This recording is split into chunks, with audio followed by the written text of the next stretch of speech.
Lucas, père célibataire de 3 filles, Clara, 12 ans, Inès, 9 ans et Léonie, 7 ans, cherchait souvent un moment de solitude pour reprendre son souffle.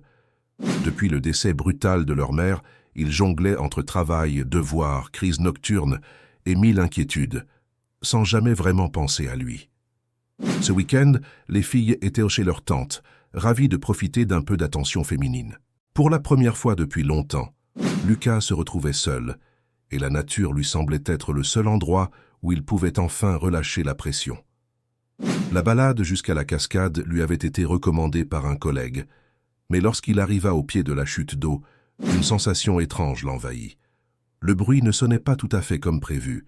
Les vagues de son semblaient résonner contre quelque chose de creux, un écho sourd qui ne correspondait pas à la géologie du lieu. Intrigué, Lucas s'avança jusqu'à sentir les fines gouttelettes rafraîchir son visage. Et c'est alors qu'il la vit. Une ombre derrière le rideau d'eau, une forme sombre que personne ne remarquerait sans y prêter attention. Il se déplaça sur la droite, cherchant un meilleur angle, et découvrit une fente étroite dans la roche. La faille semblait trop régulière pour être un simple caprice de la nature. Il jeta un regard autour de lui, comme si quelqu'un allait apparaître pour lui dire de ne pas entrer. Mais il n'y avait que lui, la forêt et le grondement puissant de l'eau. L'idée des 3 petites qu'il aimait plus que tout lui traversa l'esprit. Si quelque chose arrivait, personne ne saurait où il est. Et malgré cette pensée, sa curiosité prit le dessus. Il inspira profondément, passa sous la cascade et sentit l'eau glacée lui couper le souffle. Derrière le rideau, la lumière chutait brusquement, laissant place à une obscurité lourde. L'air y était étrangement chaud, chargé d'une odeur douceâtre rappelant du bois brûlé. Lucas glissa sa main sur la paroi humide et sentit des entailles, des marques gravées en motifs répétitifs. Il fronça les sourcils. Cela ressemblait à des symboles, pas à de simples fissures. Quelqu'un était déjà venu ici, souvent. Plus il avançait, plus ses yeux s'habituaient à la pénombre. Une faible lueur presque vivante pulsait au fond de la cavité, comme une braise qui ne s'éteindrait jamais. Le sol changea sous ses pas. La roche stable céda la place à un mélange irrégulier de gravillons et d'éclats durs qu'il n'arrivait pas à identifier. Un frisson parcourut sa colonne vertébrale. Il pensa à Clara, à son sens aigu de l'observation, à Inès, à sa peur du noir, à Léonie, à sa tendance à se glisser dans son lit lorsqu'elle faisait des cauchemars. Il sentit son cœur se serrer. Pour elle, il devait rester prudent, mais il continuait d'avancer. Puis soudain, un bruit le paralysa. Une respiration. Une respiration humaine. Calme, lente, profonde. Elle ne venait ni du vent, ni de l'eau, mais de quelque chose. Quelqu'un, dissimulé dans l'ombre. Lucas s'immobilisa, son pouls battant contre sa gorge. La lueur vibra légèrement, projetant des ombres mouvantes contre les murs. Dans cette demi-obscurité, une silhouette se dessina. Quelqu'un se trouvait au fond de la grotte, et tout dans l'atmosphère donnait la sensation troublante que cette présence l'attendait. Lucas resta figé, les muscles crispés, tentant de comprendre s'il imaginait ce qu'il venait d'entendre. Mais la respiration continuait, régulière, presque trop régulière, comme un souffle contrôlé et volontaire. Sa première pensée fut pour ses filles, Clara la plus rationnelle, Inès qui aurait déjà paniqué à l'idée d'une grotte sombre, et Léonie qui lui aurait demandé de la prendre dans ses bras. L'image de leur visage lui traversa l'esprit, l'avertissant silencieusement qu'il n'aurait jamais dû s'aventurer ici seul. Pourtant, il était déjà trop profondément engagé pour reculer, sans savoir ce qui se trouvait devant lui. La lueur étrange au fond de la cavité devint plus nette à mesure qu'il avançait. Ce n'était pas une flamme, mais une sorte de pierre luminescente, posée sur une excroissance rocheuse comme sur un autel naturel. Sa lumière pulsait lentement, évoquant un battement de cœur. Autour d'elle, les ombres glissaient sur les parois de la grotte, créant des silhouettes déformées. Et au milieu de ces silhouettes mouvantes, Lucas distingua enfin la silhouette d'une personne assise, immobile, le dos légèrement incliné. La respiration venait de cette direction, mais quelque chose, dans la rigidité de son corps, n'avait rien d'humainement vivant. « Bonjour, vous m'entendez » lança Lucas, la voix tremblante mais poussée par un instinct de survie qui le forçait à établir un contact, n'importe lequel. L'écho déforma ces mots, les renvoyant comme des chuchotements inquiétants dans l'obscurité. La silhouette ne répondit pas. Elle ne bougea pas d'un millimètre. Lucas sentit son cœur s'accélérer, comme si son corps tentait déjà de fuir, alors que ses jambes restaient ancrées au sol. Il pensa à ses filles. S'il lui arrivait quelque chose ici, elle n'aurait plus personne. Ce simple raisonnement le força à avancer, malgré la terreur qui lui broyait la poitrine. Arrivé à 1 mètre de la silhouette, il comprit que quelque chose clochait terriblement. La posture était trop figée, les épaules trop raides, comme sculptées. Hésitant, il étendit la main, les doigts tremblants, et toucha l'épaule de la silhouette. Le contact lui arracha un sursaut. La peau était froide, glaciale, plus froide encore que la roche. Lentement, la forme bascula sur le côté et s'affaissa dans un bruit sourd. Une tête roula, se tournant vers Lucas. Ses yeux s'écarquillèrent. Un visage livide, figé dans une expression de stupeur silencieuse. Un homme d'une 50aine d'années, mort depuis plusieurs jours. Le souffle de Lucas se brisa. Ce qu'il avait entendu tout à l'heure ne pouvait pas provenir de ce cadavre. C'était impossible. Et pourtant, la respiration continuait, toujours là, toujours présente. Plus proche même, comme si la source du souffle se déplaçait dans la grotte. Une vague de panique monta en lui.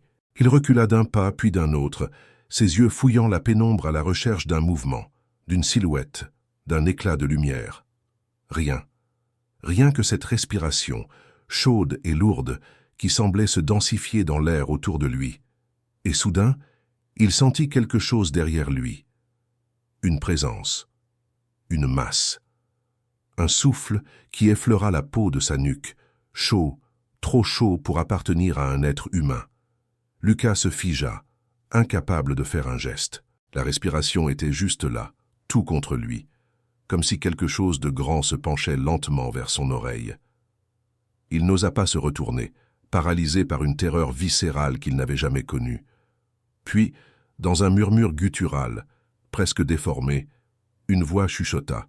« Tu aurais dû penser à tes filles avant d'entrer ici. » Le cœur battant à s'en briser, Lucas pivota brusquement, mu par un instinct de survie désespéré. Ses mains tremblaient, ses jambes menaçaient de céder. Mais il força son corps à se retourner pour faire face à ce qui se trouvait derrière lui. Pourtant, lorsqu'il fit demi-tour, il ne vit rien. Rien d'autre que la grotte sombre, la paroi humide et la lueur pulsante de la pierre au loin. Pas de silhouette, pas de créature, pas d'ombre mouvante, et pourtant la présence persistait, palpable, presque oppressante. Il avait l'impression d'être observé, scruté, analysé par des yeux qu'il ne pouvait pas voir. Il recula jusqu'à sentir son dos toucher la paroi. Ses paumes étaient moites, et sa respiration saccadée résonnait dans le silence lourd de la grotte. L'idée de ses 3 filles lui traversa l'esprit comme un éclair. Clara qui lui reprocherait sa témérité, Inès qui fondrait en larmes si elle savait où il se trouvait, et Léonie qui pensait encore que son père pouvait la protéger de tout. Cette pensée raviva quelque chose en lui, une étincelle de lucidité. Il ne pouvait pas laisser la panique le paralyser. Il devait comprendre ce qui se passait ici, ou au moins trouver une sortie. « Qui est là? Montrez-vous » lança-t-il, la voix tremblante mais portée par une colère soudaine. L'écho renvoya sa demande en version déformée, presque moqueuse. Un frisson parcourut sa nuque. Puis, sans prévenir, un bruit sec retentit derrière lui. Un frottement de pierre, comme si quelque chose venait de se déplacer très lentement. Lucas se retourna d'un bond. Encore une fois, rien. Mais la lumière de la pierre au fond de la grotte avait changé. Elle pulsait plus vite, comme si elle réagissait à la tension ambiante ou à une présence autre que la sienne. La respiration avait cessé, mais le silence qu'elle laissait derrière elle était encore plus terrifiant. Il fit quelques pas en avant, essayant de garder son calme, lorsqu'un éclat métallique attira son attention près du cadavre. Il s'agenouilla, malgré la nausée qui le saisissait, et remarqua qu'un objet dépassait de la poche du mort, un petit carnet noir, trempé, couvert de terre séchée. Avec hésitation, il l'attrapa et l'ouvrit. Les premières pages étaient illisibles, imbibées d'humidité, mais quelques lignes furent encore lisibles plus loin. « Je ne suis pas seul ici. » La chose revient la nuit. Elle murmure des noms. Le cœur de Lucas se serra. Plus bas, un autre passage le figea. « Si quelqu'un trouve ceci, ne suivez jamais la lumière. » Lucas referma le carnet d'un claquement, l'adrénaline lui brûlant les veines. Ne pas suivre la lumière, mais c'était justement la seule chose qui lui permettait de distinguer l'intérieur de la grotte. S'il l'ignorait, il devrait avancer dans le noir total, au risque de tomber ou de se perdre. S'il la suivait, il risquait de faire exactement ce que la chose, ou ce qui se trouvait ici, attendait de lui. Il sentit sa gorge se nouer. L'idée de ses filles revint encore, plus vive. Il ne pouvait pas mourir ici. Il devait réfléchir, comprendre, choisir. La lumière pulsait toujours, plus insistante, presque attirante. Puis un autre bruit se fit entendre. Pas un souffle, pas un frottement. Un simple mot prononcé quelque part dans les ténèbres, avec une clarté glaciale. Clara. Lucas faillit lâcher le carnet. Son sang se glaça instantanément. Un deuxième mot suivit, plus doux, plus sinistre encore. Inès. Et enfin, dans un murmure traînant, presque caressant, Léonie. La voix connaissait les prénoms de ses filles. Et cette fois, elle ne venait pas de derrière lui. Elle venait de partout. Le cœur de Lucas se contracta brutalement lorsqu'il entendit les 3 prénoms répétés dans l'obscurité. C'était impossible. Personne, absolument personne dans cette grotte ne pouvait connaître ses filles. Il sentit ses doigts s'engourdir autour du carnet et une panique glacée lui remonta le long de la colonne vertébrale. Il chercha désespérément une explication rationnelle, un écho, un souvenir, son propre esprit en train de lui jouer un mauvais tour. Mais la voix persistait, traînante, presque fascinée. Clara, Inès, Léonie, comme si elle savourait chaque syllabe. Lucas sentit ses jambes se dérober légèrement sous lui, mais il se força à tenir bon. Il devait sortir de cet endroit. Il se dirigea vers l'entrée, suivant la faible lumière qui filtrait encore à travers la cascade derrière lui. Chaque pas résonnait dans la grotte comme un coup de tonnerre. Pourtant, plus il avançait, plus quelque chose clochait. La lumière semblait s'éloigner. La paroi derrière laquelle se trouvait la sortie semblait se dérober, comme si l'espace se tordait subtilement. Lucas accéléra, puis marcha plus vite encore, les mains tendues pour toucher la roche et se repérer. Mais lorsqu'il atteignit ce qui aurait dû être le passage d'entrée, il ne trouva que de la pierre, une paroi lisse, froid, solide. La sortie avait disparu. « Non, non, non, c'est impossible !» balbutia-t-il, les doigts glissant frénétiquement sur la pierre comme s'il pouvait, par un miracle quelconque, retrouver l'ouverture. Il frappa la roche de ses poings, puis de ses épaules, comme si sa force brute pouvait rétablir la réalité telle qu'elle était quelques minutes plus tôt. Le bruit résonna dans toute la grotte, suivi d'un silence brutal, un silence oppressant, presque vivant. Et puis, lentement, une respiration s'éleva derrière lui, douce, lente, parfaitement audible. Lucas se retourna aussitôt, les yeux écarquillés. Personne, rien, mais la respiration ne s'interrompit pas. Elle continuait. Elle venait de partout et de nulle part. Il recula jusqu'à heurter la paroi, la poitrine serrée. La grotte semblait s'être reconfigurée, comme si elle l'avalait, se refermait sur lui. La lumière pulsante au fond, elle, avait changé. Elle brillait plus fort, presque violemment, comme un cœur en pleine crise. Et cette lumière, la même que le carnet lui avait dit d'éviter, semblait maintenant l'appeler, l'attirer, l'hypnotiser. Lucas détourna le regard, mais même en fermant les yeux, il la voyait encore, imprimée sur ses paupières comme une image brûlée. Ne suis jamais la lumière. Les mots du carnet résonnaient dans sa tête. Mais que faire d'autre? Il n'avait plus de sortie, plus d'issue. La voix reprit plus claire cette fois, plus proche. « Elles t'attendent, Lucas », articula-t-elle avec une douceur presque humaine. « Tes petites filles, Clara, Inès, Léonie, tu veux les revoir, n'est-ce pas ?» Son estomac se noua brutalement.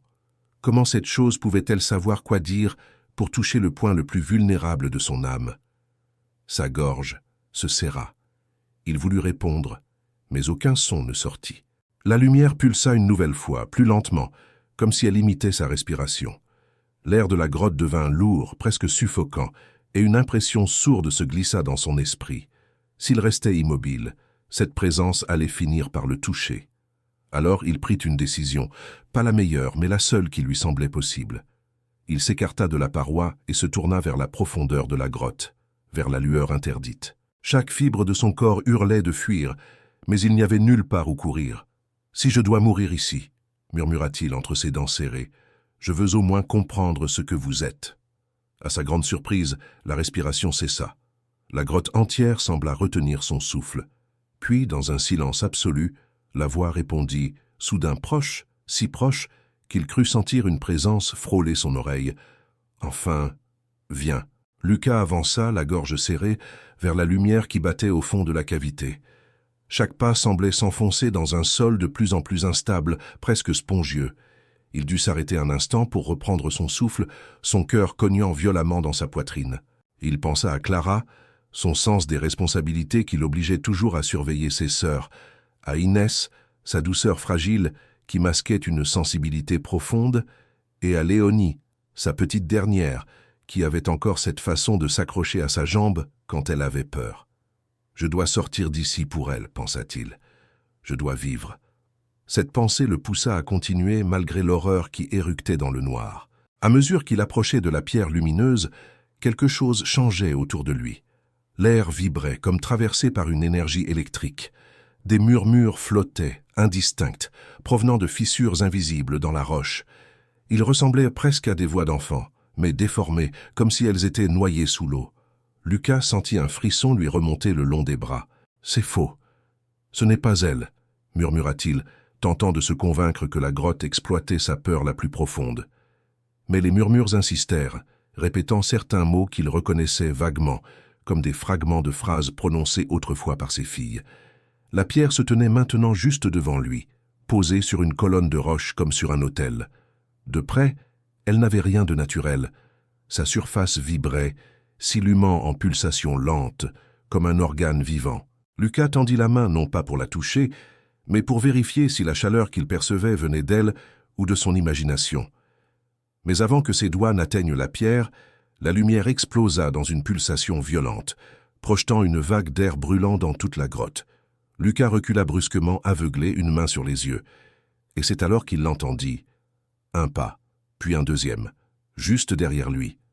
Il se retourna d'un mouvement brusque, les yeux encore brouillés par la lumière.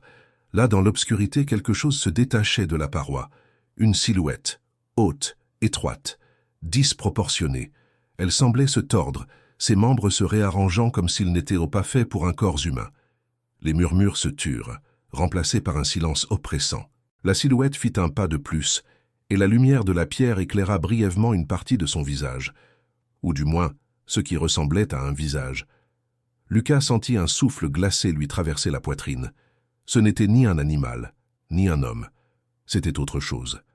La créature, car il n'y avait pas d'autre mot, sembla s'arrêter à quelques mètres de lui. Ses mouvements étaient lents, presque curieux. Dans la lumière vacillante, Lucas aperçut quelque chose d'effroyable. Sur sa peau étirée se formèrent des creux, des lignes, comme si son corps imitait des expressions humaines ou tentait de les comprendre. Et puis, soudain, elle prit la parole. Une voix gutturale mais parfaitement compréhensible. « Tu cherches tes filles » dit-elle, chaque mot résonnant dans la grotte. « Nous les connaissons. Nous connaissons tout de toi. » Lucas sentit ses jambes se crisper. « Montre-les-moi » ordonna-t-il dans un souffle, incapable de contenir sa rage et sa peur. La créature inclina lentement la tête, comme si elle réfléchissait. Puis, elle leva un bras long et déformé vers la pierre lumineuse. Celle-ci émit une pulsation plus forte, et la grotte tout entière sembla changer. Les murs se distordirent, comme si l'espace ondulait autour de lui. Des silhouettes apparurent dans la lumière, petites, floues, mouvantes. 3 silhouettes. Elles ressemblaient à des enfants, à Clara, Inès et Léonie. Lucas sentit son cœur se déchirer. Il fit un pas en avant, mais la créature étendit une main pour l'arrêter. « Ce ne sont pas elles. Pas encore, » murmura-t-elle. « Mais elles pourraient le devenir, si tu fais le mauvais choix. » Lucas resta immobile, incapable de détourner les yeux des silhouettes enfantines qui vacillaient dans la lumière. Elle n'était pas ses filles, mais la façon dont elles se tenaient, dont elles inclinèrent la tête, c'était terriblement familier. Une part de lui voulait croire à une illusion, à une manipulation psychologique orchestrée par la grotte. Une autre, plus sombre, redoutait que ce ne fût quelque chose d'encore pire. « Que voulez-vous de moi » demanda-t-il enfin, la gorge serrée. La créature frémit légèrement, comme si la question la ravissait. « Toi, ton souvenir, ton attachement, c'est une porte, et tu l'as déjà entr'ouverte. » Les mots frappèrent Lucas comme une lame glacée. Il comprit alors que la grotte, la lumière, le carnet, tout était conçu pour attirer quelqu'un comme lui. Quelqu'un avec un attachement profond, viscéral, presque dévorant pour ce qui lui était cher. Un père prêt à affronter n'importe quelle horreur pour ses enfants.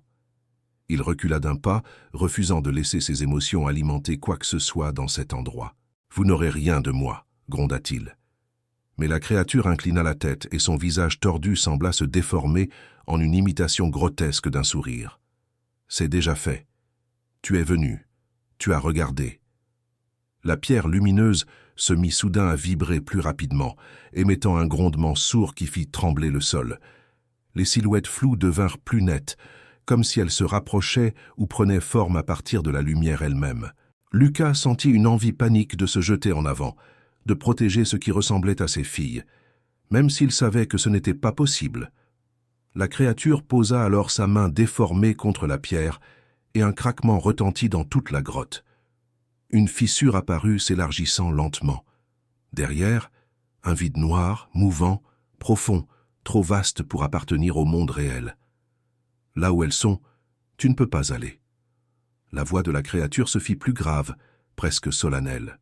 Mais elles peuvent venir à toi, si tu donnes ton accord, si tu ouvres la porte complètement. Lucas sentit sa respiration se bloquer. Ce n'était pas une menace.